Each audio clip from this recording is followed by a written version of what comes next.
Botar para gravar aqui. Isso. Vou pôr. Isso aí.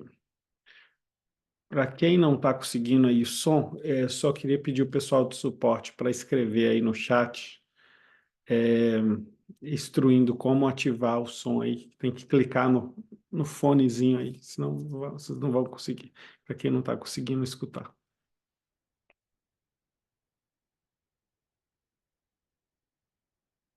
Coisa boa ver vocês. Bom, eu sei que tem gente que também não está no Brasil, que está assistindo. Até tem bastante gente que não está no Brasil. Aqui para mim, meia-noite. Então, vamos lá.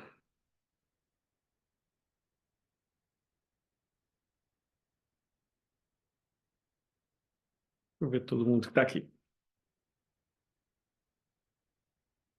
Ah, que legal. Opa, e aí, Diogo? Tá em Roma, Rosana? Então você também tá na meia-noite aí, igual a mim. Tá, gente da Argentina, na Suíça também. Aí tem o povo da meia-noite aí, tá lotado. Então, acompanhando a Inglaterra, coisa boa. Vai, me escreve aí no chat, o chat está aberto. Da Austrália, ixi, tá mais tarde ainda. Vai me escrevendo aí de onde vocês estão, onde que for do Brasil, de fora do Brasil. Vou ter que viajar muito para ver todo mundo, hein? Coisa boa. Traíra, Sorocaba. Bom. Bom, sabe aquela horinha que você faz assim, despistadamente, só porque o povo está entrando, está mandando mensagem? Mas a gente vai começar agora.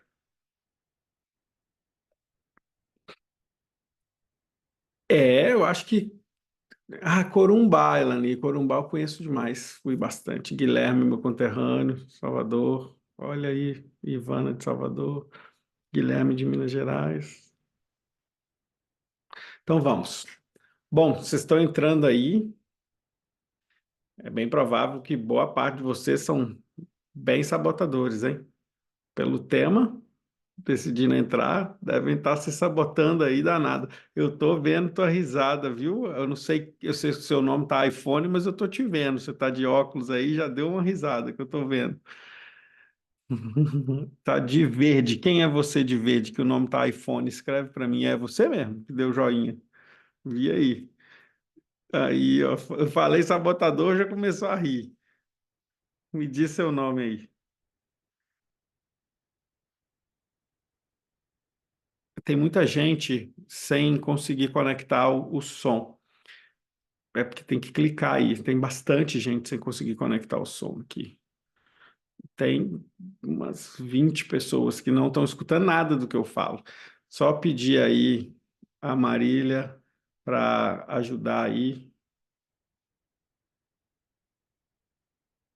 Diogo, meu conterrâneo, Diogo Levares. E aí, Diogo, vamos te ver aqui. Bom, então vamos falar um pouco, né, sobre o tema que vocês mesmos escolheram quando eu mandei a enquete. Eu gostei muito que fosse autossabotagem, porque eu fui um autossabotador contumaz durante muito tempo na minha vida. Então, eu sou especialista no que eu estou falando. Então, vai ser ótimo poder falar com você sobre isso. Bom, para quem não sabe, hoje eu estou na Polônia. Estou realizando mais um sonho, que era poder vir a Cracóvia. Eu já tinha vindo à Polônia uma vez, mas eu queria vir a Cracóvia e tive a oportunidade agora de vir aqui. Só repetindo para Marília dar um help aí no pessoal que não está conseguindo acessar o áudio aí. E, inevitavelmente, né, falar sobre Cracóvia é também falar sobre Auschwitz, né, que a gente está do lado do campo de concentração e extermínio dos judeus, né? E como eu fui lá hoje, eu não tenho como não falar um pouco sobre isso. Nós vamos começar por aí, porque de qualquer maneira, mesmo a gente estudando tudo na escola sobre os campos de concentração e extermínio, quando a gente vai lá é bem diferente, né? Parece que a gente está de frente para o fato. Talvez aí o segundo maior extermínio da história da humanidade, depois do extermínio dos negros que foram escravizados, né? Então, eu queria contar para vocês uma coisa que eu não sei quando que eu fui, porque hoje eu estava conversando com o Mitch, que é um suíço que eu conheci, é, e a gente almoçou juntos hoje, que ele também foi lá, e ele está me perguntando quantos países você já visitou? E eu comecei a fazer a lista. Eu acho que eu não lembrei todos não, mas eu estou chegando nos 70 agora. E deixa eu contar para vocês, teve uma época, isso tem tudo a ver com o que a gente vai conversar, tá? Mas teve uma época que eu visitei a Hungria, inclusive foi o único país onde eu tomei uma multa, porque eu entrei no metrô, esqueci de validar meu ticket e tomei uma multa. No metrô não, no transporte. Eu fui à Hungria e visitei as sinagogas, e eu lembro que uma das coisas que mais me impactou foi ter visitado uma sinagoga em que tinha um sabonete feito com gordura humana dos judeus, pelos nazistas, né? Aquilo me impactou muito. E logo depois, naquela mesma época, tem muito tempo isso, eu não lembro nem que ano era, não, mas não faz diferença. Eu ia visitar Auschwitz, logo depois eu saí da Hungria, descer para a Polônia, e eu decidi não ir, porque eu fiquei muito impactado com o sabonete. Também eles faziam sabonete da gordura de humanos para dar para os próprios judeus, dos judeus para dar para os próprios judeus, uma forma de tortura, humilhação, né? Aquilo me impactou muito, sabe? E eu queria ter ido para a Polônia e desisti. E deixa eu contar para vocês, hoje, visitando Auschwitz e Birkenau, os dois campos, né? Auschwitz é o menor, a gente acha que é o maior, mas dos dois que tem aqui na Cracóvia é o menor, o outro foi maior, teve mais exterminação. É, visitando lá, eu descobri que só na Hungria, nesses campos de concentração, foram mortos 400 mil húngaros. É muita coisa. Eu assustei. Há poucos dias eu estava em Malta. Malta tem 500 mil pessoas. Foi quase Malta inteira exterminada nos campos de concentração. E, inevitavelmente, eu queria dizer para vocês que, não sei se alguém aqui que mora na Europa, tem tanta gente aqui que está morando na Europa, já foi à Hungria, que é um país incrível, lindo. Tem cidades incríveis na Hungria. Uma das cidades que eu mais gosto fica na Hungria, né? E eu não posso deixar de notar a tamanha resiliência que aquele povo tem, né? Tudo que eles sofreram e o que eles conseguiram construir. E também foi na Hungria que uma vez, quando eu estava viajando, né? Eu nem sempre viajei com dinheiro. Eu viajava porque eu achava que eu precisava viajar. Então eu me virava. E eu fui para a Hungria, quando eu fui para a Hungria tem muito tempo, eu preciso até voltar, eu estava sem dinheiro, cheguei na Hungria sem dinheiro. Falei assim, agora eu preciso me virar aqui para conseguir ir para outro lugar. E quando eu estava passando numa cidade, tinha um ônibus turístico contratando tradutor para fazer o tour em inglês, um tradutor para fazer o tour em espanhol e um tradutor para fazer o tour em francês. Aí eu falei assim para o cara, você está precisando de 3 tradutores? Ele é. Eu falei assim, eu faço os 3, você me paga por 2. E aí ele topou. E eu fiquei uma semana fazendo tour, fazendo dinheiro, ganhando por 2, fazendo tour. Ele só ajustou os horários para poder os ônibus saírem para eu poder encaixar, assim, entrar. Nossa, eu trabalhei demais, saía com enxaqueca, assim. Porque é muito difícil você traduzir as coisas que estão. Você tem que falar o roteiro, né? Não é traduzir, você tem que falar o roteiro. E você não falar a sua língua, depois de muito tempo, você fica assim, dói a cabeça. E aí, ô Lucinda, poderia ser paciência também. Também funciona. É o princípio da autossabotagem. Quando a gente começa a olhar lá para aquela época em que eu estava na Hungria e peguei o trabalho e fiz o que eu tinha que fazer porque eu queria muito estar ali, eu começo a perceber, ao mesmo tempo em que naquela época eu me identificava com um grande autossabotador, porque eu não vivia a vida que eu queria, eu nunca deixei de me movimentar, sabe? Eu sempre me movimentei. E eu percebi que a autossabotagem, ela tem, ela tem algumas fases. E eu vou contar para vocês, depois de muito tempo, atendendo muita gente mesmo, e principalmente muita gente em que tem sintoma de autossabotagem muito latente, eu compreendi que a autossabotagem tem uma raiz muito criminosa dentro da gente, que é o que faz com que a gente repita certos comportamentos que a gente não consegue fazer o que a gente quer. E talvez eu não parar, talvez, eu não consigo dizer isso. Eu não sou meu próprio terapeuta, eu tenho que ligar para minha terapeuta e perguntar. Mas talvez eu não parar me salvou, sabe? Me salvou de não ficar me auto-sabotando todo o tempo. Mas assim, deixa eu contar para vocês, eu vinha de desistência de um monte de coisa. Vocês sabem que eu fiz meu mestrado e eu desisti faltando 3 dias para eu apresentar meu trabalho. Eu desisti. Eu tinha feito tudo. Eu fiz todas as disciplinas e faltava 3 dias para eu apresentar minha dissertação. Me deu alguma coisa assim, não sei se foi um burnout, qualquer coisa, mas eu desisti. Eu me auto-sabotei. Eu me culpei uns 10 anos por causa disso. E igual a isso, eu desisti de um monte de coisa. Mas por algum motivo eu nunca parei. E hoje eu estava mexendo nas. Eu nunca entro no Facebook. Se alguém me mandou mensagem pelo Facebook, eu nem vou ver, porque eu não entro lá. Eu entro no Instagram ali ou em outras redes, mas no Facebook eu não entro. Mas hoje eu entrei.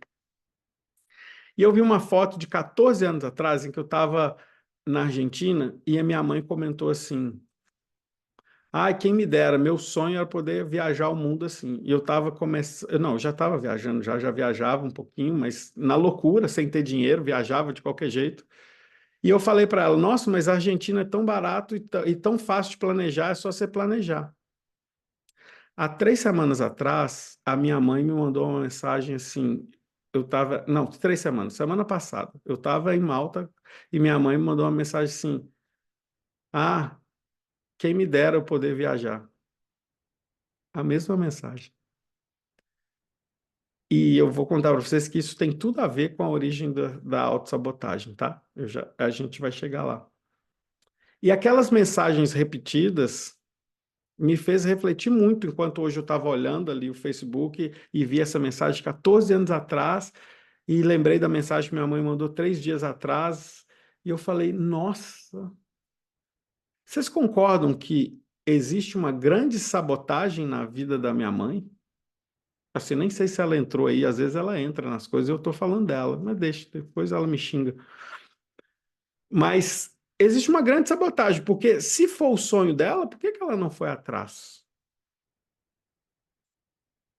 Pô, quem sabe? Me escreve. Por que que ela não foi atrás? Por que que há 14 anos atrás ela mandou a mesma mensagem que ela mandou 3 semanas atrás? Por que que ela não fez o sonho dela? Ué, porque estava muito claro, quem me dera realizar meu sonho de viajar o mundo. A minha mãe já viajou para alguns lugares, mas não era o jeito que ela queria, né? Ela queria fazer igual eu faço. Marina dizendo que é vitimismo, falta de atitude, Elani. Mas vocês conseguem entender que talvez seja exatamente autossabotagem? Tudo isso que vocês estão falando? Um dos maiores sintomas da autossabotagem, isso aí, a Patrícia falando, autossabotagem com certeza. É claro, vocês podem falar, condição financeira e tudo, existem mil razões também que está por trás de uma pessoa não viajar. Mas há 14 anos essa história não mudar direito, tem algo mais, né? Mas vocês entendem que um dos maiores sintomas da autossabotagem, entendo o que eu vou falar, é a gente viver o sonho, não no sonho. Vocês entendem a diferença? Você vive o sonho, ou seja, você só sonha. Você não vive dentro dele, na realidade. Ou seja, você está só no mundo aqui, ó, da ideia.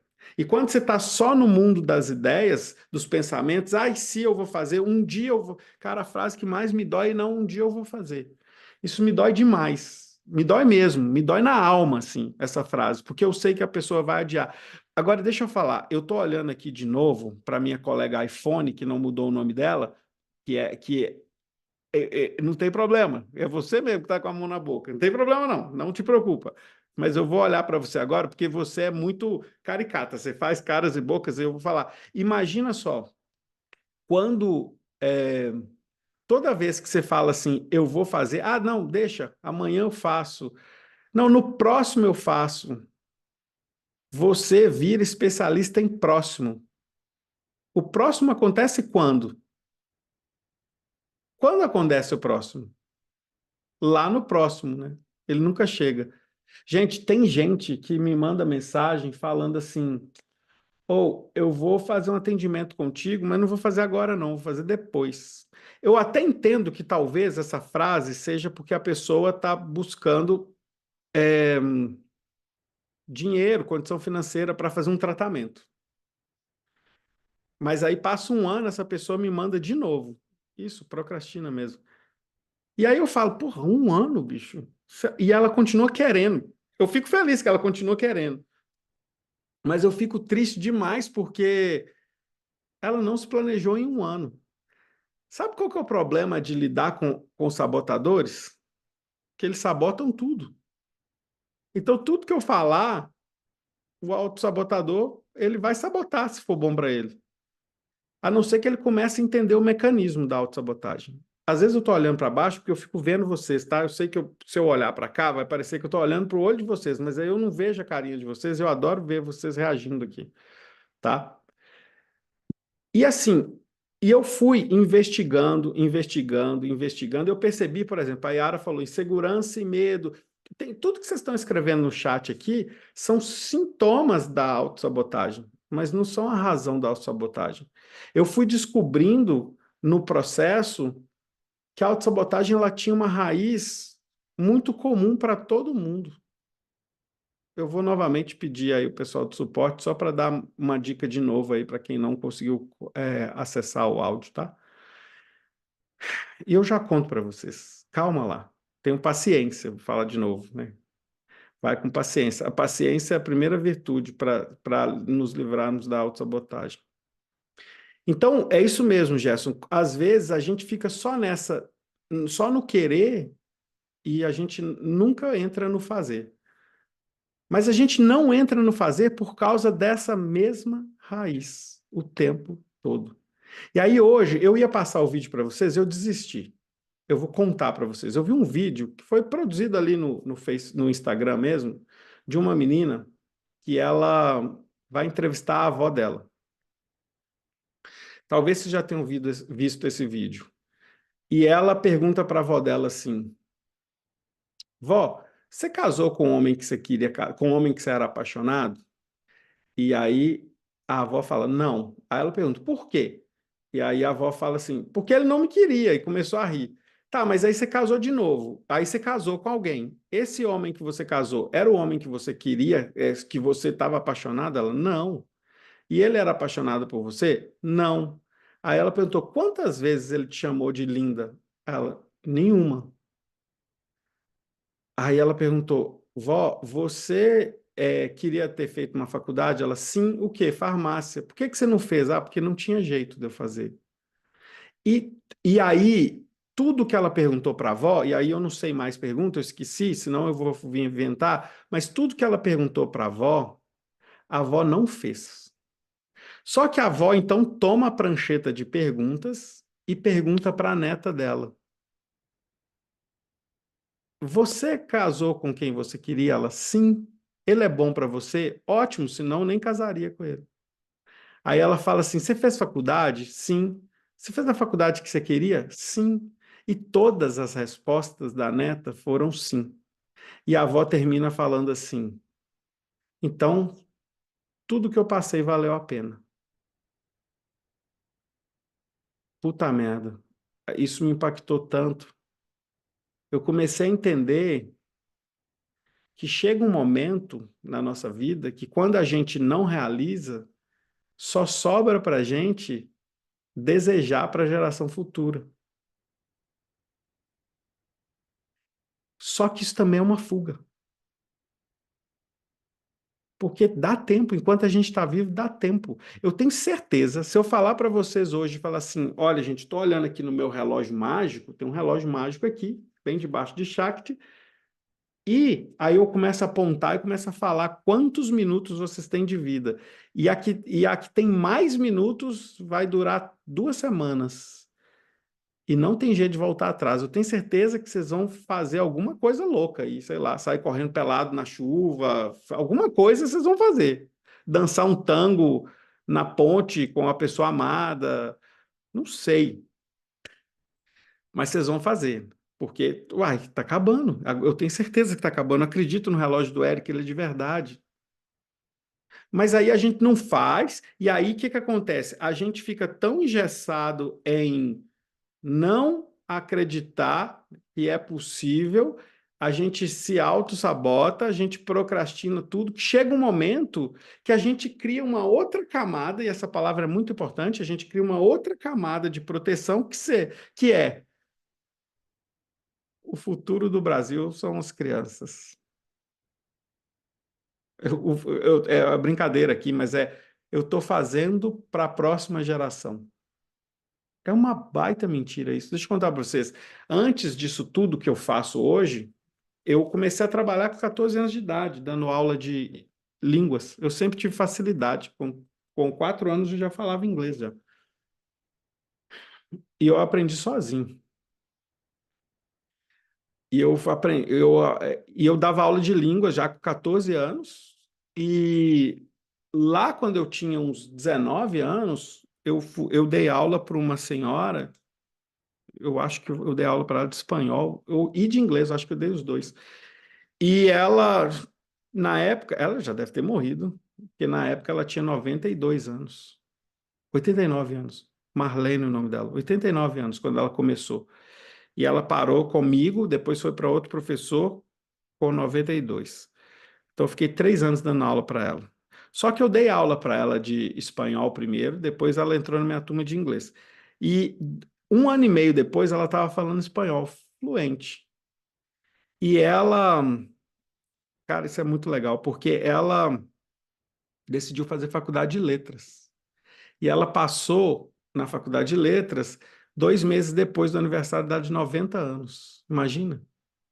Eu vi a Marlene se formar. Ela se formou em letras.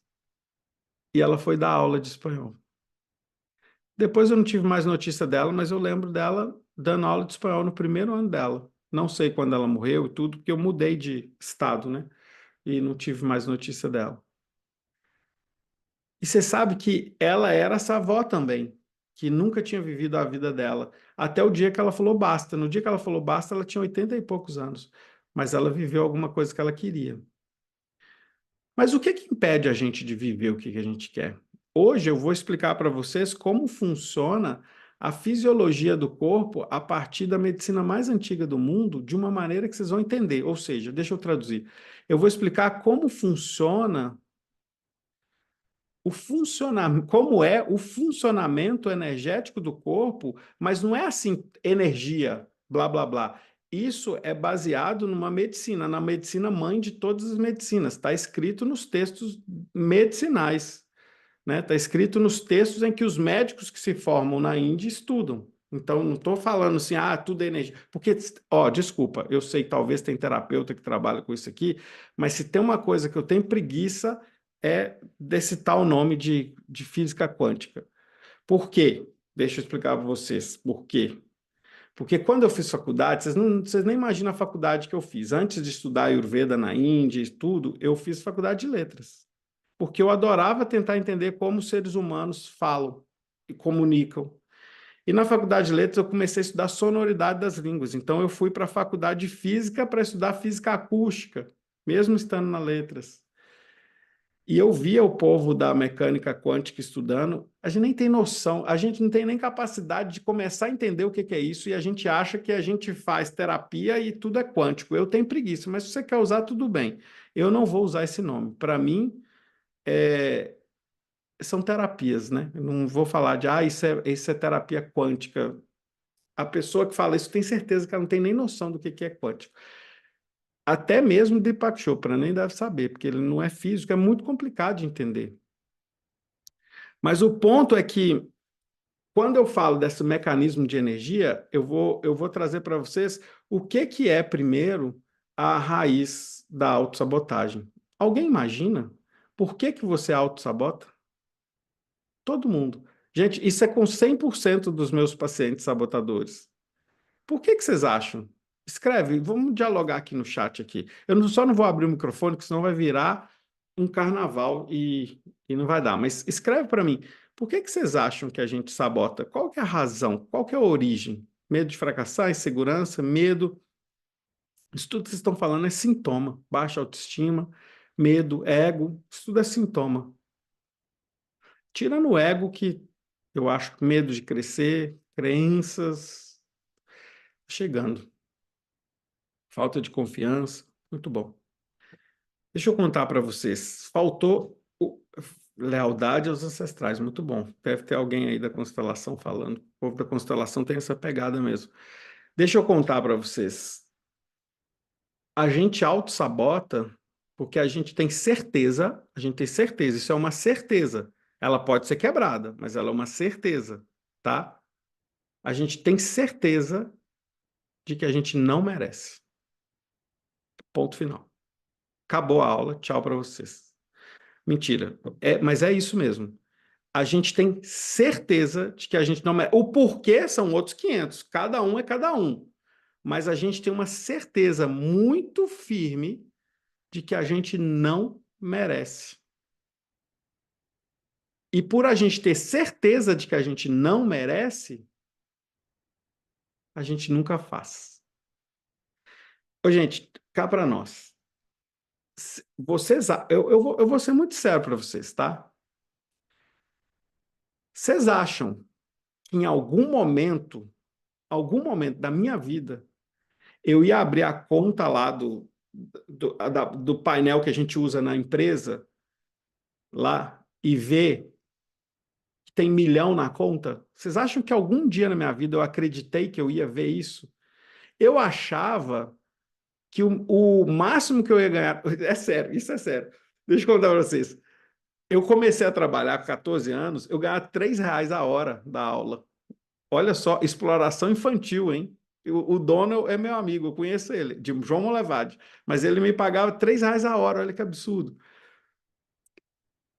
Eu achava, até meus 20 e poucos anos, que meu máximo de salário que eu iria ganhar era R$ 4.200. E eu falava assim, não, velho, quando eu ganhar R$ 4.200, eu sei que tem gente que não ganha isso, tá, gente? É porque eu tô comparando comigo hoje. Quando eu ganhar meus R$ 4.200, eu vou ser a pessoa mais rica do mundo. Eu vou poder comer no restaurante. Eu falava assim, sabe? Porque eu era estudante, né? Não tinha dinheiro para ficar comendo no restaurante. Era estudante, estudante come miojo. Eu achava que tipo assim, R$ 4.200. É assim, eu sei que muita gente no Brasil não ganha isso. Eu não estou maldizendo quem ganha menos ou ganha R$ 4.200 ou ganha perto disso. Eu estou falando da minha história aqui para vocês. Eu achava que eu ia ganhar que eu só ganharia R$ 4.200. Há 12 anos atrás, eu comecei a trabalhar numa das maiores redes de ensino do país, privadas, e além de dar aula, eu comecei a gravar material para eles. E aí, eu quase tive um infarto quando eu vi que eu ganhei R$ 7.200. Era 3.000 a mais. Eu fiquei tão louco que eu tive caganeira. Eu lembro, na hora que eu olhei assim quanto que eu ganhei no mês e que no outro mês, nos próximos 6 meses eu ia ganhar a mesma coisa, eu tive diarreia. Meu corpo não soube responder. Olha que louco isso. Eu vou explicar isso para vocês. O meu corpo, gente, eu tô assim, totalmente à vontade aqui, ó. Eu tô de meia, tá vendo? Eu tô na minha casa. A maravilha é isso, né? Hoje eu faço o que eu quero de onde eu quero. Mas eu fiquei tão, aquilo me impactou tanto, aquilo era tão impossível que meu corpo reagiu botando para fora. Olha, olha, ressignifica isso. O meu corpo começou a botar para fora algo porque ele achava que não pertencia a ele. Você consegue entender isso? Tipo assim, desculpa a palavra, caga isso tudo aí porque não é teu. Você entende que meu corpo começou a reagir para algo que eu não acreditava que eu podia. Eu, não era que eu não acreditava, eu tinha certeza de que eu não merecia aquilo. Por isso que depois eu perdi tudo, né? Perdi o emprego, perdi tudo. Eu vou. A Yara fala, no iPhone, não chora. Gente, aí. Só que assim, sabe quando eu soube que eu me curei disso? Quando eu comecei a ver que a nossa empresa estava dando tudo certo, a gente estava ganhando uma grana que eu nunca imaginaria que um ser humano conseguiria ganhar, que eu nunca tinha conhecido gente. Hoje eu conheço muita gente rica. No mesmo curso que vocês, tem muita gente, não sei, talvez tenha até aqui, tem muita gente famosa fazendo. Muito ator, muita atriz, muitos cantores, tem muita gente que faz o Frequência da Alma que vocês veem na Globo aí. E aí você pergunta, o que que alguém famoso está fazendo com o curso Frequência da Alma? Porque prosperidade não é sobre a quantidade de dinheiro, é sobre você acreditar que você merece. É isso. Você precisa primeiro acreditar que você merece. Não adianta você falar assim, e também eu não acredito nisso, não. Não fica acreditando nesses coach que manda você acordar às 5 da manhã, não. Acorda na hora que você estiver descansado. Descansar é fundamental. Mas se você conseguir adaptar a sua rotina para acordar cedo, vai ser ótimo. Mas não adianta nada se falar assim, eu vou acordar às 5 da manhã, vou dormir tal hora, vou comer só saudável, se tua cabeça está no piripaque, né? Não adianta. Se você não acredita que você é capaz. E aí, e você acredita que você não merece. Não adianta. Você precisa acreditar que você merece. Ah, Eric, tá bom. Como é que eu faço isso? Não é a pergunta que vocês querem fazer? Como eu faço isso? Inclusive, a ansiedade pega, né? Tem um monte de gente que perguntou: como é que eu faço isso? Como é que eu faço isso? Deixa eu ligar o ar aqui que tá muito quente. Aí. Como é que eu faço isso? Como é que eu faço isso? Eu falei assim: oi, boa noite. Já tinha gente me perguntando. Não vai falar sobre autossabotagem? Calma, eu estou falando. Se fosse uma definição de autossabotagem, você jogava no Google. A gente precisa entender. E eu não estou falando aqui só por falar, não. Eu estou falando com as pessoas que eu trabalhei com elas sobre autossabotagem. Gente, esses dias, inclusive, deixa eu falar, autossabotagem é uma condição que vocês têm que. Ela não é única para todos os lugares na sua vida, não. Ela vai, ela ela vai olhar para lugares na sua vida de modo diferentes. Então, por exemplo, essa semana eu descobri que eu me auto-sabotava em algo muito grande na minha vida e falei, opa, deixa eu cortar isso. Não dá. Eu mereço viver algumas coisas que eu não estava. Olha a frase que eu falei para mim. Eu mereço viver isso. Então eu vou escolher viver isso. Então toda hora eu olho para minha vida e falo assim, eu mereço viver isso. Aí vai a minha mãe. Lá atrás, nos meus 18 anos, minha mãe fala assim para mim: por que que você está viajando tanto? Porque eu pegava carona com caminhão, fazia de tudo para poder viajar.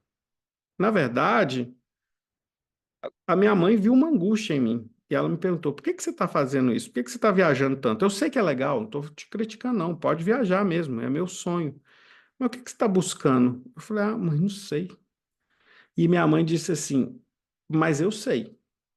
Só não sei falar o que é, mas eu sei te dizer que isso aí você só vai achar dentro de ti. Não adianta você ficar indo longe, não. Eu falei, pô, minha mãe escolheu uma boa hora para filosofar, eu tô indo viajar e ela me fala esse negócio. E a resposta não é olha para dentro. Não é isso que eu quero dizer para vocês. Mas olhem para dentro, que é lá que está a resposta. Quando minha mãe falou para mim isso, parece que ela me deu um óculos que quando eu comecei a viajar de novo, eu comecei a ver as coisas muito diferentes. Naquela época, eu vou confessar para vocês, eu já devia ter pensado umas 5 vezes em me matar. Eu pensei, só pensei. Nunca tomei remédio nem nada. Uma das vezes eu quase pulei de um navio. Falei, nossa, jeito perfeito, ninguém vai saber o que aconteceu comigo, eu vou desaparecer. Pular do navio, vou desaparecer. E eu, nossa, lembrar disso é sufocante. E eu comecei a perceber que não adiantava procurar lá fora, mas quando a minha mãe falou aquela coisa comigo, e eu botei uma lente nova. Sabe a primeira coisa que eu pensei? Eu falei, nossa, Eric, tu é muito imbecil. Porque tu mora num espaço, numa cidade de 80 mil habitantes, quer dizer, eu já tinha saído dela, mas você nasceu numa cidade perto de Belo Horizonte, de 80 mil habitantes, achando que não tem resposta para os seus problemas. Mas existe mais 195 países que talvez alguém em algum desses países pode te dar uma resposta. Então eu comecei a olhar para o mundo para aprender com o mundo e tentar ver como que eu fazia para eu olhar para dentro de mim, sabe? E foi a partir daí que eu comecei a entender que eu tinha certeza que eu não merecia as coisas que eu desejava. E aí, quando a gente olha para trás, para pensar. Se eu perguntar para Maria Terezinha alguma coisa da época lá da avó dela, você chegou a conhecer a tua avó, Maria Terezinha? Balança a cabeça. Chegou, né? Eu tenho certeza que você vai me contar um monte de dificuldade da tua avó. Um monte de coisa que ela passou para tu estar na frente dessa câmera hoje. Eu vou contar uma coisa da minha avó. A minha avó, ela foi dada para a tia dela, porque a mãe dela teve muitos filhos. A mãe dela foi uma das minhas grandes mestras no caminho espiritual, Dona Rita. Eu conheci minha bisavó. Minha bisavó me ensinou muita bruxaria, no bom sentido, tá, gente? Mas ela deu a minha avó, que era a filha mais velha, para uma das irmãs dela, porque a irmã dela não teve filho. E a minha avó foi psicologicamente muito torturada pela tia dela. A minha avó me contava que ela tinha que torrar amendoim, e se o amendoim queimasse, ela tinha que comer o queimado todo. E disso para outras coisas. A minha avó foi um grande exemplo para mim, porque a minha avó, ela estudou até a terceira série do ensino fundamental, básico lá. E antes dela morrer, ela era empresária. Pensa. A irmã dela me conta, a irmã dela está viva ainda, que ela descobriu que tinha dinheiro no dia que ela conseguiu colocar um bife em cada prato dos filhos dela. Isso é muito simbólico, né? Só que essas mulheres e também esses homens, né, eles sonharam com a gente em algum momento, porque eles não tinham força para fazer tudo que eles queriam, então vamos passar a toga para a geração seguinte. Só que isso é pesado demais, bicho. É por isso que, às vezes, a gente cria formas de controle para os nossos filhos, porque a gente quer que eles realizem o nosso sonho. Isso é muito disfuncional. E aí, sabe o que acontece? O filho não entende isso, ele olha para ti, vou inventar aqui, tá? Aí olha para Ana Rita e fala assim: tu não conseguiu, né? Se tu não conseguiu, eu também não vou conseguir, eu não mereço, não, porque se você não viveu, eu não posso viver também. E aí a gente começa a criar um laço que a gente acha que é afetivo, mas é doentio, inconscientemente. É muito doentio. Só que para a gente entender como isso funciona, eu preciso explicar para vocês como que o nosso corpo funciona. Segundo a Ayurveda, que é a medicina que eu sou especialista nela, tudo que acontece na nossa vida vem por um padrão energético criado pelas emoções, de medo. As piores emoções, segundo a Ayurveda, são medo, raiva. Não é que você nunca pode ter raiva. Às vezes você tem que se indignar com as coisas, mas você não pode deixar a raiva te comer por dentro. Então, medo, raiva, ciúmes, inveja são os piores sentimentos. E tem outros, mas esses são os piores sentimentos que a gente pode ter e eles geram uma vibração no nosso corpo, que eu quero explicar para vocês exatamente como que acontece. Então, a gente é colocado um chip na gente quando a gente nasce, que é um chip da nossa ancestralidade, né? A pensar que a maioria de nós aqui somos descendentes de pessoas que foram escravizadas, se não, pessoas que tiveram que atravessar de navio para conseguir uma vida melhor, né? A gente, com certeza, os nossos ancestrais sofreram muito para conseguir que a gente chegasse onde a gente chegou. Muitos de nós somos resultados de muitos estupros, né? Se pensar na comunidade indígena, na comunidade negra que formou a nossa identidade, a nossa etnia hoje. Isso é muito pesado.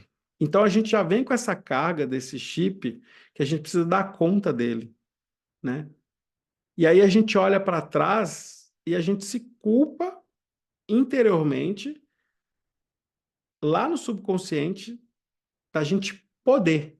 Poder, não é nem de fazer, não. Eu posso. Aí entra uma culpa que a gente nem sabe que é nossa, que na verdade não é nossa, que a gente herdou essa culpa, de que a gente não pode viver isso, porque os nossos ancestrais não viveram isso.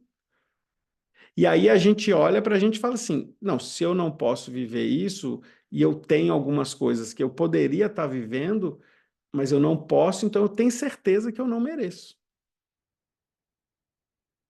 É muito louco. A gente tem a capacidade de olhar para o que é ruim. Isso é científico, né? Tanto é que, se eu pegar a Cida Matos, por exemplo, aqui, ó, e o dia dela tem 24 horas. Aí ela tem uma amiga chata que fala com ela assim: tu tá horrorosa hoje, tá me enchendo o saco. Não, não, não, não. E começa a falar um monte de coisa. 5 minutos reclamando dela. Vai gastar 3 anos para ela resolver esse problema, porque era alguém que ela confiava muito. 5 minutos de um dia foram 3 anos de terapia. Pra você ver o quanto que a gente foca no negativo, né? A gente tem a incrível capacidade de focar no negativo. E aí, imagina a carga ancestral negativa que a gente também carrega, né? Só que a gente também tem um monte de coisa positiva da nossa ancestralidade, mas a gente, por algum motivo, a gente é guiado a olhar para o negativo e carregar tudo isso e achar que a gente não merece. Só que quando a gente tem certeza que a gente não merece, a gente começa a produzir exatamente essas sensações, esses sintomas emocionais, que são medo, raiva, deslocamento de percepção do mundo, ciúmes, controle, né? O ciúmes é uma forma de controle absurda. Não faz sentido. Inclusive, esse foi um grande problema que eu tive em todos os meus relacionamentos. Eu juro para vocês, eu nunca consegui sentir ciúmes. Eu já senti muita raiva, tá, gente? Não sou perfeito, não. É porque ciúmes, para mim, é um negócio que eu nunca consegui entender e eu levei muito ferro com isso. Porque, às vezes, os relacionamentos que eu tive achavam que eu não gostava deles, porque eu não sentia ciúmes delas. Mas não, é porque eu acho uma besteira. Só que são formas da gente podar a nossa essência mesmo. E a gente vai criando essas casquinhas, essas casquinhas. E como que essas casquinhas são criadas? Vocês já ouviram falar que na nossa coluna vertebral existem vórtices de energia? Como é que eles chamam? Escreve para mim. Esses vórtices de energia na nossa coluna vertebral. Chakras, beleza. Vocês viram meu post falando que chakra não existe? Alguém viu? Eu postei isso. Se não viu, volta lá no meu Instagram e vê depois. Na verdade, olha só. Segundo, onde que foi criada a teoria sobre os chakras? Na Índia, né? Todo mundo deve saber disso. Vem do yoga. Vem de textos antigos chamados ágamas. Esses textos estão em sânscrito, alguns em tamil. E lá nos textos está escrito que chakra não existe, a não ser que a gente desenvolva os chakras. Senão, eles são centros de energia acumulada, mas eles não estão fazendo o movimento deles. A energia está estocada ali. Só que a energia estocada não serve para nada se ela não for usada. É igual você ter gasolina num galão e não colocar no carro para andar, ou no carro e não andar com o carro. Então a gente tem grandes centros de energia no nosso corpo que a gente aprende a desenvolver. Se eu perguntar para vocês quantos chakras existem, quantos existem? O que vocês me respondem? Aí, escreve para mim, quem sabe. 7 milhares, muito bom, Fernando. Você sabe que o sistema de 7 chakras é o único que eu nunca achei referência nos textos da Índia. Quem fez a referência a 7 chakras foi uma inglesa que traduziu errado um texto. E ela botou 7. Mas eles falam de 5, falam de 3, falam de sistemas de 9, sistemas de 14, sistemas de 18, de 15. O 7 eu nunca vi. Pode ser que tenha, mas eu nunca vi. Mas o problema não é isso. Não é que está errado, um está certo, o outro não. É porque eu posso desenvolver na minha coluna vertebral quantos chakras eu quiser. Só que o sistema mais famoso que a gente tem hoje, que até a Índia utiliza, é o de 7, né? Só que para eu fazer isso, eu preciso. Sabe o que eu preciso fazer? Ativá-los. Quem está estudando frequência da alma aí? De verdade. Ah, muito bom. Vocês viram o que é ativação de chave, né? Agora vocês estão entendendo a importância dessa aula, né? Não ativa não os chakras para tu ver como é que você vai conseguir livrar desses medos, dessas ansiedades e dessas travas que tu tá tendo. É sério, gente, o curso inteiro ali, ele não está desenhado à toa, não. Ele está desenhado com conhecimentos que estão escritos em folhas de palmeira.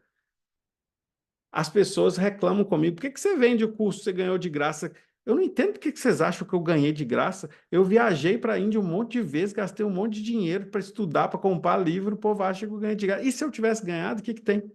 Né? Mas eu estudei muito para conseguir chegar lá e tive que aprender sânscrito. E é engraçado, tem gente que ainda acha que eu não estudei nada disso. Mas tá tudo lá, só entrar no meu Instagram. Mas assim, ó, o ponto é que quando a gente começa a compreender que a gente precisa desenvolver nosso corpo energético, ou seja, então faz, Yara, é muito importante, sério, não é à toa que aquilo está lá. Quando a gente começa a desenvolver nosso corpo energético, a gente começa a criar estrutura. Olha só o que eu vou falar, é muito importante, tá? A gente começa a criar estruturas para a gente lidar com as emoções de maneira completamente diferente. Então, eu vou falar uma coisa para vocês. Eu amo a psicologia, tá? Tem uma pessoa extremamente importante na minha vida hoje que é psicóloga, muito foda.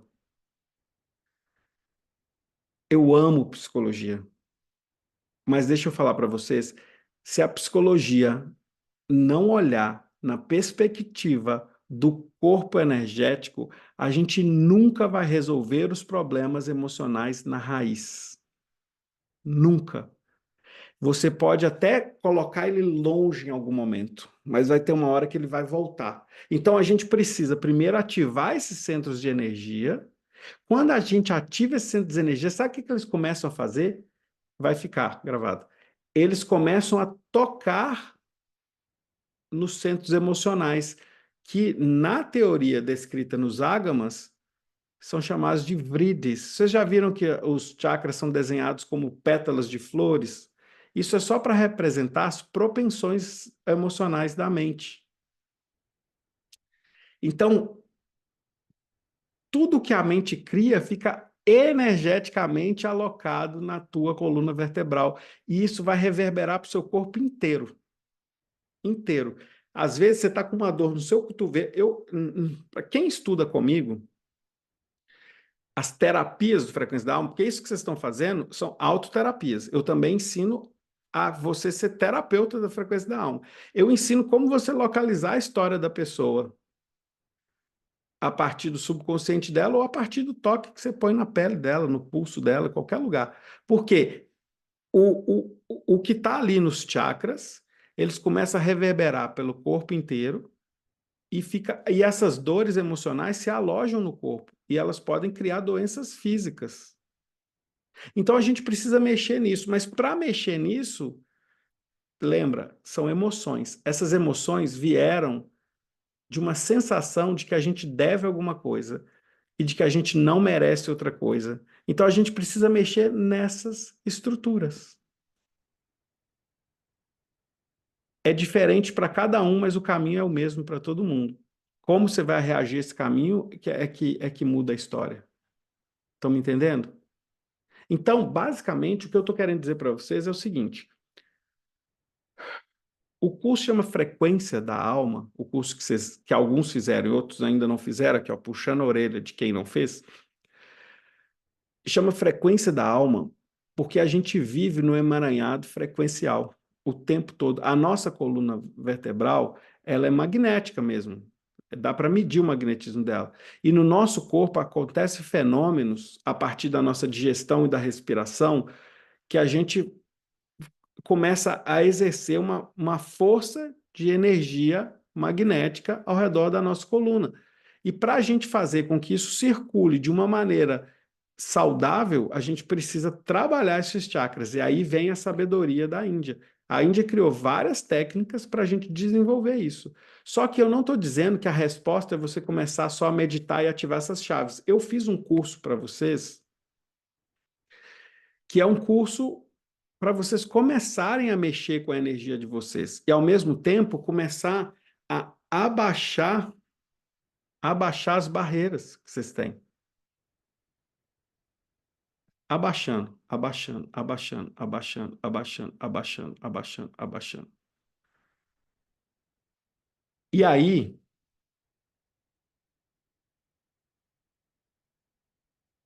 eu estou lendo aqui uma sugestão da Isabel. Ô Isabel, deixa eu falar com você.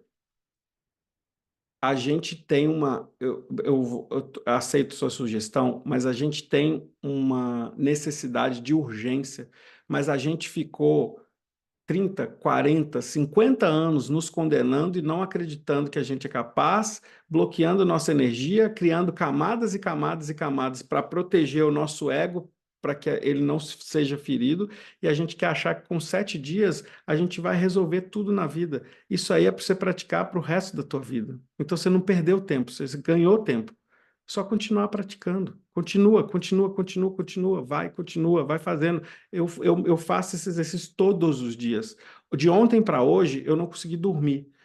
Não sei, eu acho que eu estava tenso, assim, que eu ia visitar um lugar tão triste assim. Aí eu fui e meditei para descansar. E eu não dormi até agora. Estou aqui. A gente precisa trabalhar nosso corpo energético. E aí, quando a gente chega num momento em que a gente entende que tudo que a gente está criando na nossa vida é para proteger esse ego que não quer olhar para o próprio merecimento, a gente vai criando essas barreiras, barreiras. A gente não tem técnica energética para lidar com isso. E a gente não tem capacidade de reformular as nossas emoções porque a gente super protegeu o nosso problema. Vocês estão entendendo? A gente criou camadas ao redor do nosso problema para nos proteger. Essa fala de que, eu estou fazendo tudo para a próxima geração, é a maior prova disso. Então a gente precisa quebrar isso. Como que a gente quebra? Poxa, começa a trabalhar o teu centro energético. Começa, eu estou falando um passo a passo, gente, mas a gente vai entendendo isso profundamente. Começa a trabalhar seus centros energéticos. Não é à toa que aquelas aulas estão ali. Porque quando eu falo para vocês sobre prosperidade, é para vocês entenderem prosperidade, e eu também, a gente precisa fazer aquele óculos, aquela nova lente para enxergar um mundo diferente. Então a gente precisa mover nossas energias diferentes. Então, quando a gente começa a fazer isso, a gente começa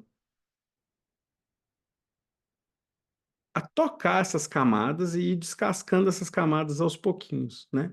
E aí começa a surgir dor. E aí a gente vê uma dor, a gente fala assim: não, não, deixa eu proteger de novo. É a tendência. Deixa eu proteger de novo, não quero olhar para essa dor. Não, mas a gente precisa olhar. Vamos extrair essa dor. E vamos extrair outra, e vamos extrair outra. E essas camadas que a gente vai tirando ao longo da vida mesmo. Não quer dizer que você vai levar 30 anos. Então, por exemplo, quando eu faço as imersões, qualquer uma delas, a minha ideia é tocar na dor, né? Eu brinco que as minhas alunas, não sei se tem alguém aqui que já fez algum presencial comigo, que está aqui hoje, elas falam assim: eu não sei porque que eu paguei para estar nesse inferno. Porque é isso. É um olhar para o inferno de nós mesmos, né? O inferno está dentro da gente. É isso, porque dói, senão você não mexe nisso. Você consegue entender que seu ancestral sofreu pra caramba e que você está carregando essa dor até hoje?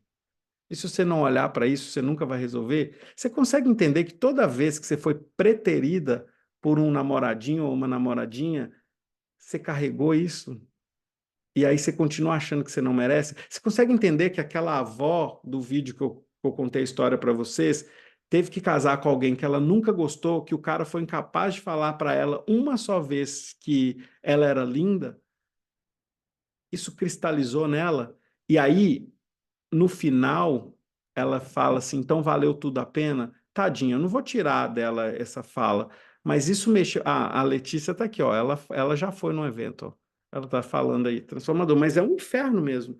Aí, essa senhora, tadinha, se ela fosse minha paciente, eu falo: não, não, não, não, não, não, não, não, não, não vou deixar você ir embora assim. Hã? Você fez isso tudo valeu a pena para ela viver? Não. Quantos anos você tem de vida ainda? Será que você tem mais 5, mais 10, mais 15, mais 20? Vamos viver esses 20 anos, velho. Tu merece. Tu pode. Porra, minha mãe há 14 anos me escreveu uma frase e repetir essa frase agora? O que ela precisa fazer? Aí sabe qual que é a coisa mais doida, assim? Porque quando eu comecei a me libertar, eu vi que isso reverberou na minha família. Sabe que as gerações depois de mim ali, porque eu fui o neto mais velho da minha avó. As gerações depois de mim, eles começaram a entender a liberdade de um jeito diferente. Então, meu irmão começou a. Meu irmão mora fora, meu irmão mora aqui na Europa tem muito tempo. Eu tenho primos e primas que começaram. Isso vai se reverberando. E eu falei, cara, isso não é minha função, mas como eu reverbero isso para minha mãe, né? Talvez eu vou falar para ela fazer terapia ou ir no meu evento para ela ver isso, porque eu não vou terapeutizar minha mãe, não sou eu que tenho que fazer isso, né? Senão eu vou terapeutizar ela e vou olhar e vou me estragar, né? A gente não trata a própria mãe. E aí, de repente, eu comecei a entender que quando você começa a se libertar, você liberta as pessoas ao seu redor também. E isso não é uma fala de constelação, não, tá? Eu não sou constelador, tá? Isso é uma fala de realidade emocional. Por quê? Porque as emoções são vibrações. Se você deu à luz a uma criança, a sua vibração está em contato com ela o tempo todo. Se você está dando de mamar para essa criança, a sua vibração está passando para ela o tempo todo. Se você está encostada nela, se você está no mesmo ambiente que ela, essa vibração está ali o tempo todo. Isso é vibração, não tem jeito, é frequência. E a gente precisa mudar essa frequência. E aí a gente faz nossos autoexercícios. Só que aí sabe o que vai acontecer com vocês? Vocês vão falar assim: estou fazendo todo dia e não estou saindo do lugar. Tá muito difícil, mas é difícil mesmo. Porque assim, ó, eu demorei a perceber isso, tá, gente? Porque assim, como eu falei para vocês, eu nunca parei de me mover. Mas às vezes eu estava movendo igual uma mosquinha ao redor do cocô, né? Não saía daquele lugar, mas eu estava me movendo. Mas estava me movendo no lugar errado. Mas o fato de eu nunca parar de me mover me trouxe uma inquietude que eu queria sempre investigar. Como eu consigo mudar isso? Como eu consigo? Então eu fui encontrando. Hoje, com o conhecimento que eu tenho hoje, e eu voltasse lá atrás, no Eric lá de trás, eu falaria: ou você consegue pular aí 20 anos da tua vida e fazer isso em um. Mas eu não tinha conhecimento, eu precisei viver em 20 anos isso tudo, né? Só que qual que é o movimento mais difícil? Vocês já perceberam, por exemplo, quando tem, vamos supor, você tem um pneu de caminhão para tirar do lugar. O movimento mais difícil não é o primeiro movimento que você faz. Depois que você levanta o pneu, você consegue rodar ele. É muito mais fácil. É porque o começo é muito difícil.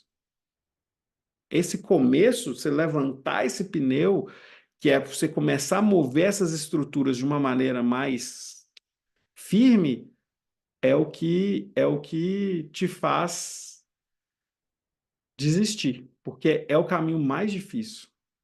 Você sabe que tem gente que me escreve assim. Tem uma pessoa que comprou o curso Frequência da Alma e 3 dias depois falou assim: ou eu não estou vendo chegar dinheiro para mim. 3 dias depois. Aí eu falei, mas deixa eu te falar, tem alguém te devendo? Perguntei para ele. Era para alguém te pagar e não te pagou? Porque assim, eu não estou te vendendo que vai chegar dinheiro na sua caixa de correio, igual fala no livro O Segredo. Não é isso. Eu quero mudar a sua percepção sobre prosperidade para que você gere mais prosperidade. Sabe que prosperidade é uma palavra em sânscrito chamada artha. Artha. Artha só vem quando você encontra e executa o seu grande caminho de vida. E é por isso que vocês têm aquela aula lá de Ikigai lá. Tá tudo fundamentado, gente. Só que se eu ficar falando de teoria com vocês lá na aula, vocês vão desistir de fazer. Já tem gente que não está fazendo, nem começou a fazer, eu sendo bem prático e direto. Então, assim, ó, por exemplo, quando tu começa a encontrar o seu caminho de verdade, seu caminho espiritual, é aquele caminho que você fala assim, nossa, eu sinto que eu preciso viver isso. Os benefícios começam a vir, não sou eu que estou falando, é a literatura védica. Quando os benefícios chegam, aí, sabe aquela pessoa que ganha tudo e de repente perde tudo? Sabe por que acontece isso? Porque ela continua achando que não merece e aí as coisas chegam e ela não usa. Porque depois de Arta vem Kama. Kama significa aproveitar, se beneficiar dos benefícios. Por isso que é Kama Sutra. É os sutras dos benefícios, né? No caso é sexual. Bom, deixa isso para depois. É, então, Dharma é esse caminho que tu encontra na tua vida e fala assim: eu vim aqui para isso. É claro, agora vocês vão falar, eu nem sei para que que eu vim. Claro, vocês estão. Tem muita gente que está bloqueado mesmo, não consegue olhar para isso. É a inércia mesmo, a gente não consegue sair dela. E aí a inércia faz o quê? Como a gente não consegue levantar o pneu, a gente desiste. O que que é desistir? Autossabotar. E aí depois, Arta, que são os benefícios. Eu consegui mover a roda. Quando eu consigo mover a roda, você começa a ter o benefício. O que que é? A roda começa a rodar, você começa a sair do lugar, saindo do lugar você encontra gente nova, você encontra oportunidades novas, as oportunidades começam a te dar benefícios e aí você precisa usar o merecimento. Você precisa falar assim, eu mereço essa bagaça e eu vou aceitar. Eu vou aceitar. O dinheiro tá vindo, que ótimo. Um grande amor está vindo, que ótimo. O apartamento está vindo, que ótimo. Olha, o paciente que eu tanto quero, eles estão chegando, que ótimo. O trabalho que eu tanto quero está vindo, que ótimo. Eu vou aceitar. E aí você começa a receber, e você tem que aceitar. E eu mereço isso. Mas isso é um outro estado de trabalho. Você tem que sempre se trabalhar, porque aceitar não é fácil. Você quer saber uma coisa?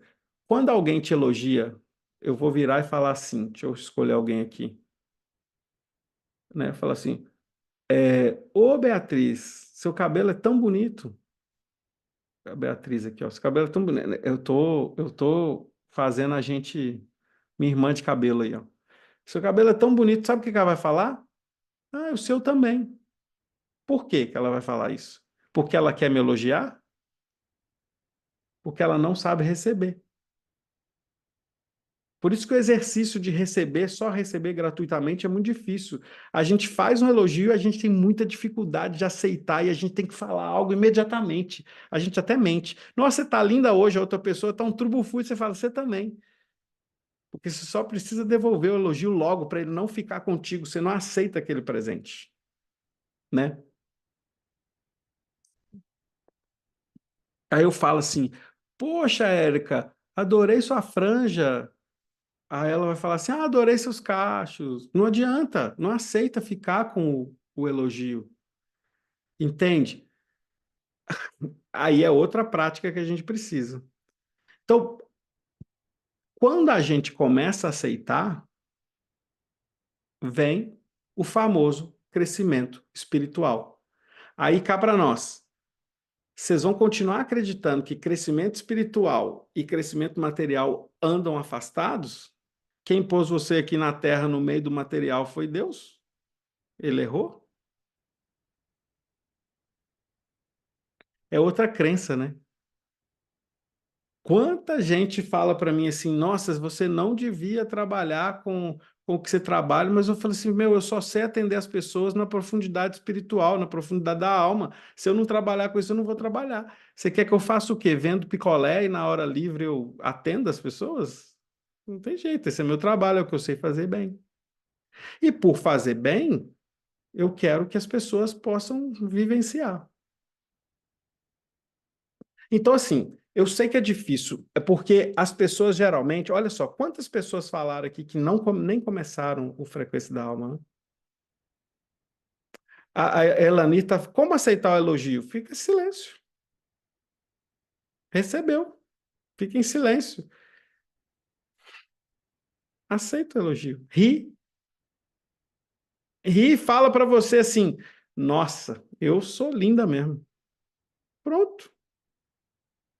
Se alguém falar assim, nossa, tá bonita hoje, fala assim, tô mesmo. Porque eu olhei no espelho e me apaixonei. É assim que a gente aceita. Enquanto você não consegue fazer isso de verdade, faz de mentira. Uma hora você vai entender que é isso mesmo.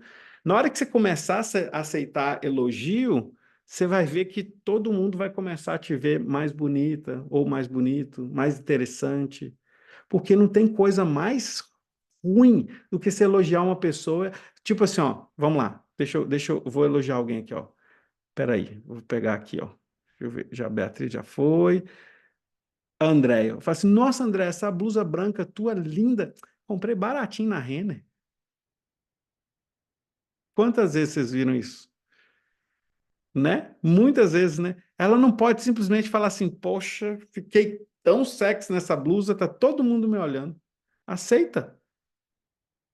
Não, ela tem que falar, comprei baratinho na Renner. E aí a gente vai fazendo, vai criando essas estruturas. Eu falo com a Cris assim, nossa, Cris, esse roupão seu tá quentinho. Ela fala assim, nada, menino, isso aqui, ó, presta não, comprei ali no Baratex. Não quer aceitar o elogio? Que coisa, velho. A gente tem muito problema com isso, entende? Aceita, faz essa prática. Quando alguém te elogiar, sorri e não responde. Não responde. Faz essa prática só para você ver. Isso dói, viu? Isso dói. A gente vai quebrando isso tudo. Ô, gente, eu tô falando para vocês, eu sou ser humano, tá? Eu recebi elogios esses dias que eu tive muita dificuldade de aceitar. Eu tenho que me policiar também, né? Eu fiquei, sério, eu olhava para mim e falei, por que que essa pessoa tá me elogiando, velho? Olha que louco, eu pensando nisso. Aí eu falei, não, vou ter que trabalhar essa bagaça, porque eu mereço receber elogio. Eu mereço, eu recebi, eu aceitei, né? Aprendi a aceitar. E aí, eu sei que é difícil, porque, por exemplo, a Letícia que estava aqui, não sei se ela está aqui ainda, estou te vendo, também a outra madrugadeira que está na Europa. Ela estava no evento ao vivo e é muito engraçado que tem umas pessoas que foram trabalhadas no evento e tinha uma delas que tinha muita dificuldade, duas que tinham muita dificuldade de botar para fora, de gritar. Tem uma delas que trabalha comigo, inclusive. Eu vou falar porque ela trabalha comigo e a gente conversa muito, eu vou dedurar, que é a Ana, que quem fez mapa conversa com ela, quem fez o mapa astral. A Ana, quando ela conseguiu botar para fora, ela gritou igual uma sirene de recreio. Uau! Eu assustei na hora, eu falei, o que que tá acontecendo? Era ela gritando. O grito dela saiu tão esquisito assim, mas ela precisava botar aquilo para fora, sabe? O que eu queria dizer para vocês é que, assim, façam o Frequência da Alma pensando em mudar o seu padrão energético. Primeira coisa. E a segunda coisa, se você sente que você ainda está travado ou travada, se você sente assim, ó, eu não estou dando conta, você vai precisar de ajuda. É sério. Você precisa buscar terapia, você precisa buscar alguém para te auxiliar. Olha, eu juro para vocês, tem uma das coisas que mais me doía é, eu estava trabalhando tanto e eu comecei a fazer um projeto há um tempo atrás, com a Adri, que está aqui no vídeo, ela está de verdinho aí com o filho dela, E ela que ia dar as aulas no presídio. E eu ficava assim, putz, eu queria tanto ir, mas eu não tinha tempo para ir. Então eu ficava meio que tentando dar um suporte para ela não parar, assim, sabe, o projeto, porque o negócio dava super certo. E como que tá lá com as pessoas fazia diferença, né? Porra, vocês não sabem disso, mas o fato dela estar lá ensinando aquelas presidiárias a meditar e a fazer yoga, eu recebi informação depois que o presídio feminino da cidade onde ela mora, que era altamente violento, teve uma redução de 100% de violência. Pensa. E aí, o ministério estava fazendo pesquisa nos presídios e elas falaram, porque a gente está meditando. Olha que trabalho incrível. Então, se você sente que você está na inércia, que você não está conseguindo sair do lugar, vocês precisam de ajuda. Eu queria muito, muito, muito mesmo poder entrar na casa de cada um de vocês e falar assim: ou deixa eu tentar te ajudar. Mas eu não consigo, né? Não dá. E eu não sou salvador da pátria, não. O que eu sei fazer é o meu trabalho bem feito, né? Então, assim, eu chamei vocês aqui para explicar que a autossabotagem tem jeito. É porque o autossabotador, ele acha que ele nunca vai conseguir resolver. Mas ele pode resolver. Talvez você só precise de uma ajuda. Então eu quero refazer para vocês um convite de vocês estarem comigo em São Paulo. Para de falar que não dá. Para de falar que é difícil, tá? Só vai para lá. Vai para lá pro evento. Encontra. Gente, quando vocês fazem as coisas no coletivo, as coisas funcionam tanto. Tanto é que se vocês perguntarem a Letícia aqui, se eu falar assim, Letícia, escolhe um momento na tua vida para tu viver, ela vai falar assim, no evento que ela foi. Cara, é sério, até eu falo assim, nossa, se eu morasse dentro daquele evento, eu ia ser feliz o resto da vida. É sério, porque era tão gostoso ver as pessoas se ajudando, as pessoas junto, todo mundo ferrado. Eu ia falar fudido, mas vou usar a palavra ferrado, que é melhor que fudido, né?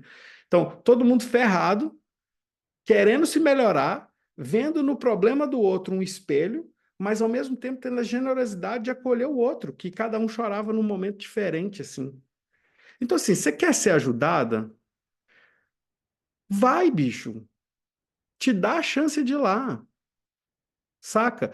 Olha só, quando eu criei esse evento, o meu objetivo, pra ser bem sincero, era fazer um evento para 2.500 pessoas. Só que eu tinha um dilema, eu estava vindo para a Europa. Aí eu falei, pá, não vou conseguir produzir um evento para 2.500 pessoas. Então vamos produzir para 500 pessoas. E aí, para 500 pessoas, a gente falou, porra, a gente vai ter que fazer um evento de R$ 899 para valer a pena. Empresarialmente, viu, gente? Que eu sou dono de uma empresa, então eu tenho que pensar empresarialmente, né? E eu vim para a Europa. E eu falei, pô, bicho, mas R$ 899. E aí eu criei uma crença. Eu criei uma crença. R$ 899 as pessoas não vão vir. Ah, é. Eu fiz um evento lá no extremo sul, mais caro que isso, o povo saiu de São Paulo, saiu de longe para ir no evento, né?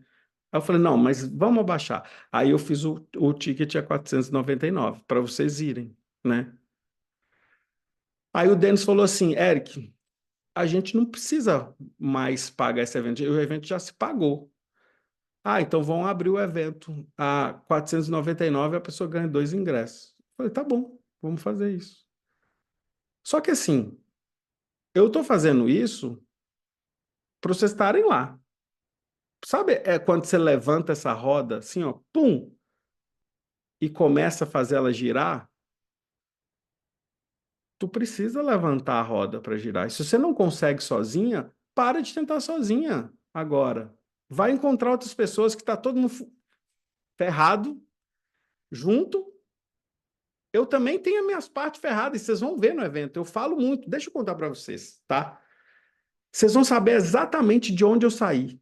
E lá vocês vão ver exatamente. Eu não vou falar fudido, não, gente. Eu quero falar ferrado, tá? Se sair fudido é porque mesmo. A gente tá fudido mesmo, muitas vezes, né? Mas vocês vão saber exatamente quais são os fantasmas que eu passo nesse momento. Porque, assim, vocês acham que eu tenho alguma preocupação em esconder minhas dores para vocês acharem que eu sou o guru dos Himalaias? Tô nem aí para isso. Eu não devo nada para ninguém. Vocês vão ver exatamente onde me dói e vocês vão me ver chorando. Às vezes eu vou lá falar com o iPhone, porque o nome dela tá iPhone, né? Eu vou falar com o iPhone ali e ela vai ter algo que vai me fazer chorar porque eu tô vendo em mim. Eu quero ter um momento de cumplicidade com vocês. Mas ele tá todo. Nossa, tem cada coisa legal, mas eu não vou contar. Vocês vão ter que ir para ver.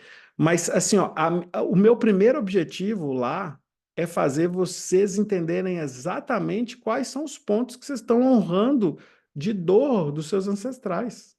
Cada um tem um diferente. Cada um tem um diferente. Mas eu quero que cada um enxergue o seu. E aí, quando você enxergar isso, a gente vai abrir espaço para vocês começarem a perceber por que que vocês hoje entendem que vocês não merecem. E o terceiro passo é mostrar como ter merecimento. E depois de ter merecimento, o que que eu faço agora da minha vida? Porque essa é a pergunta que eu mais recebo. O que que eu faço agora? Né? Eu olho para vocês, é porque assim, eu sou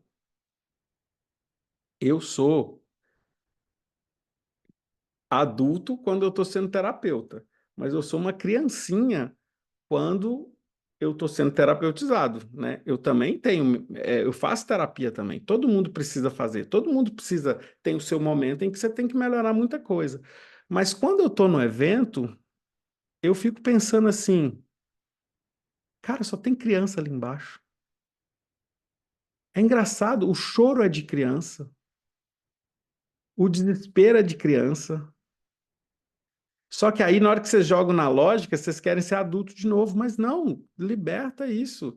Acolhe essa coisa que está lá desde lá de pequenininho. Eu cresci achando que eu tinha cagado a vida da minha. Deixa eu mudar o vocabulário. Eu cresci achando que eu tinha estragado a vida da minha mãe, porque meu pai abandonou a gente. E eu achava que a culpa era minha. Eu carreguei isso tanto tempo, bicho, que eu não dava trabalho para minha mãe. Eu era uma criança bem tranquila, assim, mesmo querendo fazer farra. Mas eu achava que eu não podia dar trabalho para minha mãe, porque eu já tinha estragado a vida dela demais. Olha que louco isso. Sabe, minha mãe, ela trabalhava muito e à noite ela dava aula de dança, de balé, de jazz, essas coisas. E um amigo dela que era minha babá. Vocês lembram daquela propaganda da C&A, Abuse e Use C&A? Quem lembra aqui?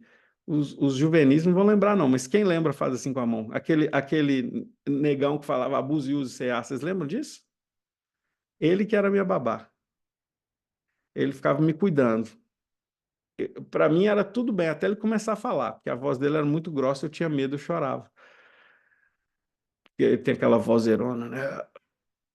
E ele cuidava de mim. E eu achava aquilo já, eu ainda muito criança, eu ficava assim, meu Deus do céu, cara, a minha mãe sofre por minha causa.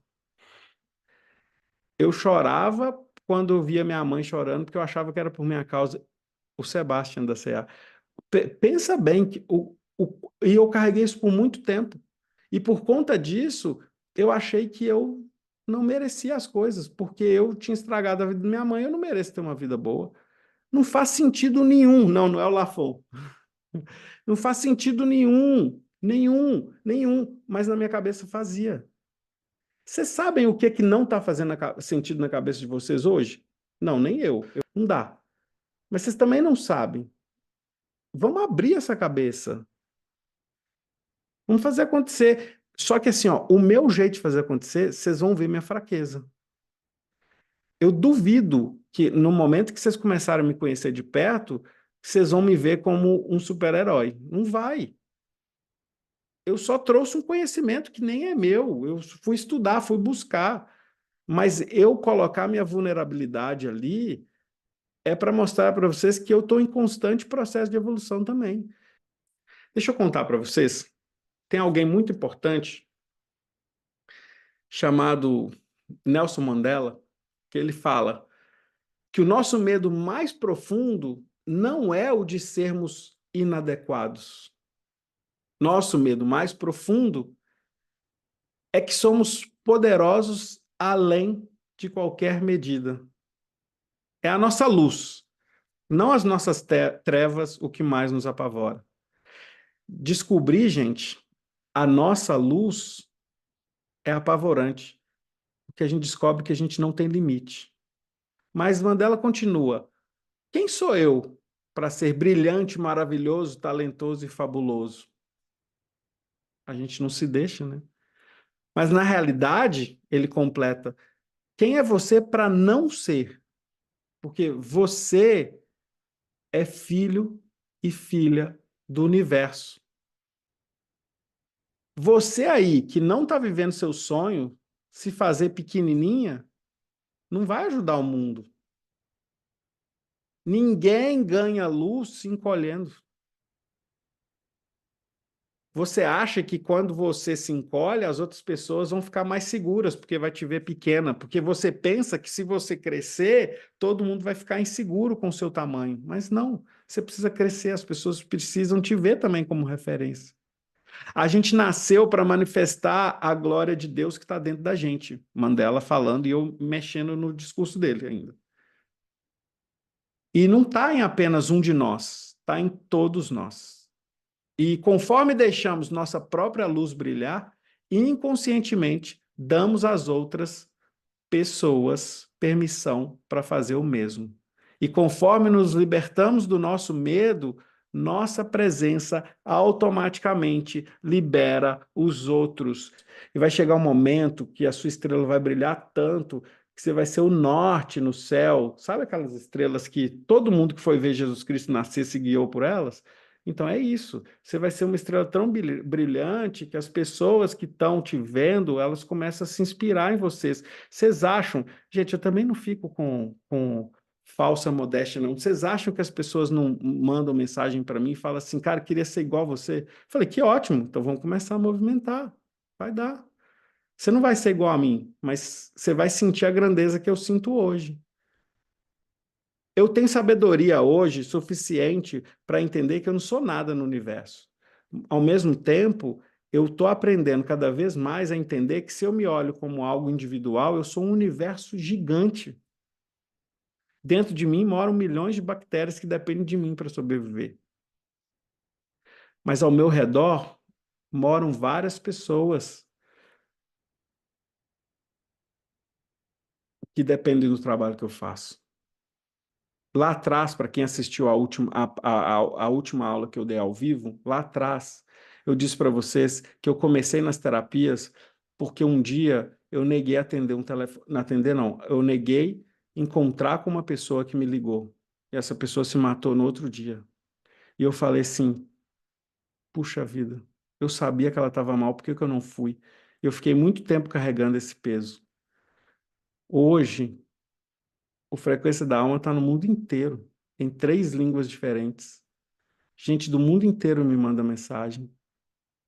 E eu penso assim, bom, acho que deu, né? Eu acho que eu consegui recuperar esse lugar aí que eu sentia tanta em defasagem com o mundo por não ter acolhido uma amiga que estava mal. Mas também não foi, eu sei que não foi minha culpa. Hoje eu vejo isso, né? Também é o ego achando que se eu tivesse feito diferente, ela não ia se matar, alguma coisa assim. Mas o fato é que até isso que ela fez virou luz depois no meu caminho, né?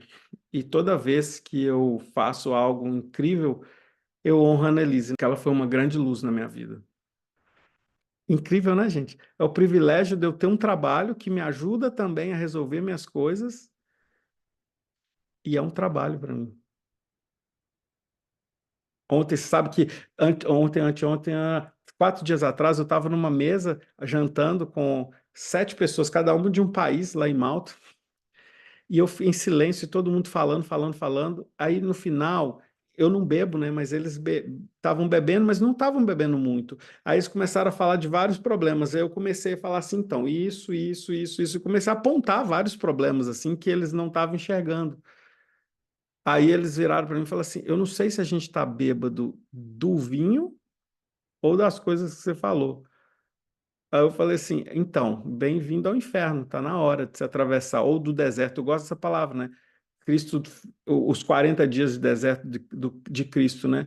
Eu quero que vocês fiquem viciados em resolver os problemas um a um para descascar essa cebola e quando vocês saírem na rua, as pessoas vão olhar para vocês, vão parecer que vocês são um poste de luz, assim, de tanto que vocês estão reverberando luz. Cá para nós, vamos lá. Quando vocês me veem falar, vocês sentem que eu sou feliz? Não sente? Eu também sinto que eu sou feliz quando eu me vejo falar. É bom demais isso. É bom demais tu sentir assim, porque eu demorei muito tempo para chegar nesse lugar. A Ayurveda fala, a origem de toda doença é emocional. Quando a gente liberta isso tudo, a gente cura de problemas físicos. Eu tenho paciente que curou de fibromialgia. Fibromialgia é incurável para a literatura médica, sem remédio. Tem a Andréa que expeliu todas as pedras da vesícula, estava com cirurgia marcada. Foi emocional, mexeu. Que bom, né? Para você ganhar uma luta de boxe, você toma muito soco. Senão você não lutou boxe. A gente vai lá lutar um boxe. Um boxe muito importante na sua vida. E depois você vai subir aquela escada, igual o Rock Balboa, e comemorar, assim, sabe? Que você tá livre. Porque o que que acontece? O trauma, gente, ele cutuca a gente, né? E ele vem em forma de sintoma. Às vezes você não consegue ficar num relacionamento porque esse trauma tá te cutucando e você nem sabe. Às vezes você não consegue ficar numa relação de prosperidade porque esse trauma tá te cutucando e você nem sabe. Então você tem que fazer o quê? Botar o trauma para fora. Não é ficar cortando as arestas, porque quando você poda uma árvore, ela cresce maior ainda. Agora, se essa árvore ela for venenosa, você vai ter que tirar ela pela raiz. A ideia é essa, é mexer na raiz. E isso te sacode por dentro. É muito ruim a gente estar na vida e falar assim, pô, não consigo melhorar, não consigo melhorar. Aí sabe o que começa a acontecer? Você começa a falar assim, não consigo melhorar, mas eu tenho menos tempo de vida, não vou conseguir nada. Aí você vai criar aquela desculpa. Ah, mas eu sofri para minha filha ser feliz. Porra, bicho, é sério que você acredita nisso? A gente não está mais no tempo da escravidão, a gente não. Não, acabou, vocês não precisam ficar sofrendo tanto assim. Vocês podem resolver essas tretas aí todas e ser feliz no tempo que vocês tiverem. Você sabe que uma das vezes que eu visitei Portugal, eu fui numa casa que era especializada em pessoas que estavam na fase terminal e as pessoas ficavam tocando lá para elas instrumentos e elas passavam o resto da vida delas ali, o restinho da vida. Pelo menos naquele final, elas escolheram estar num lugar bonito, que tinha muita flor e as músicas tocando. Só que quando eu fui lá, eu falei assim, meu, mas será que essas pessoas elas estão doentes assim porque elas decidiram esquecer da vida? Foi um suicídio parcelado, sabe? Não querer viver a vida? Ah, eu não quero esse trem para mim, não. Não. Eu tenho um monte de coisa para resolver, mas eu sou feliz demais com minha vida. E cada hora que eu descubro que eu posso viver algo grande e novo, eu vou atrás de viver isso, sabe? Não é porque eu viajo o mundo todo que eu sou feliz. É porque eu viajo para dentro mesmo. Eu me deixo olhar para dentro. Antes de vir para cá, eu fui para a Argentina para ver uma terapeuta, que eu queria resolver algumas coisas e ela me ajudou demais. E eu tomei decisões importantes na minha vida nas últimas 3 semanas, muito importantes, porque eu fui lá ver ela. Por quê? Eu não estava conseguindo online, eu precisei estar com ela presencialmente. Falei, não, eu preciso te ver, Cláudia. É uma senhora lá de Buenos Aires, que é a minha terapeuta que eu mais consulto. Eu fui lá, eu vi ela. Lá eu fui fazer ter esse impulso, ela me deu esse empurrão. E eu falei, opa, beleza, fui lá, resolvi. Ó, um beijo na alma para vocês. Muito bom vocês estarem aqui. A gente se vê. Eu tenho muita gente que conversa comigo no Instagram direto. Muito obrigado por estar lá conversando. Eu estou tentando responder sempre, é muita mensagem, mas eu tento. E se quiser mandar mensagem para mim, eu vou responder lá. A gente se vê. Um beijo na alma. Até mais. Tchau. Namaskar.